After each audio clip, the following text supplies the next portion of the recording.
Vijana, habari yako basi? Salama mzee, shikamoo. Salama, kwema. Kwema tu za hapa. Nzuri, nimekuita. Tumeangalia katika rada zetu. Tumeona kwamba wewe ndo unafaa kumuoa binti yetu. Binti yenu? Nani huyu? Yeah. Yaani mzee, mmezunguka mtaa mzima na kwenye uchawi wenu mmefanya wewe, mmeona mimi ndo nafaa kumuoa binti yetu. Huyu Amina huyu. Ruba. Anangojea kuganda watu kama Ruba. Mimi binti yenu kikweli simpendi. Alafu wewe binti, hapo wewe mama wewe.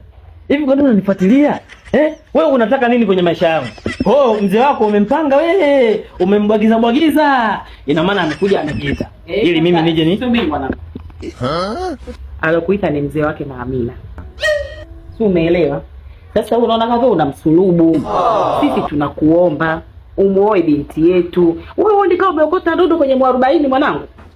Ndodo kwenye 40 wapi? Kwanza mimi na huyu atuendani. Oya, unaona sisimizi na tembo wapi na wapi? Ukiacha mwita chaga huyu. Ataniua huyu. Mwanangu.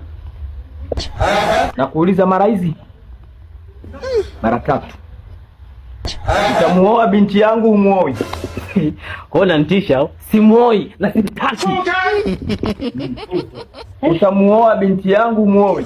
Oya, mzee, nimesema binti yako simtaki. Oya, sikutaki babu.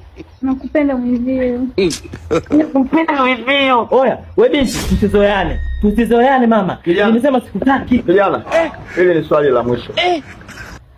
Binti yangu unamuoa humuoi?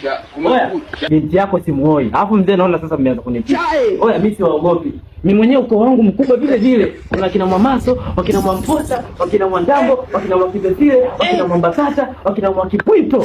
Oya, hapa mnitishi. Siogopi lolote hili. Binti yenu simtaki. Kama uchawi wenu huo mnaofanya huko mnataka kunilizisha si mikoba yenu. Sitaki. Na binti yenu simuoi. Na mnifanyie lolote. Wewe na kuhurumia. Unamjua mzee Mpulula? Wewe unamjua mzee mama? Basi. Nenda. Wacha. Nenda dia.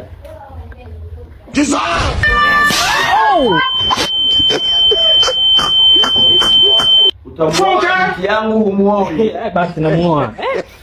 Namuoa mzee wangu. Ndio tumeanza kupeana makombola ambayo yaonekani mndani. Utakufa vibaya wewe na kuhurumia. Ndamuoa mzee, ndamuoa. Nakubali Ndamuoa. Ndaoa. Ndakuoa.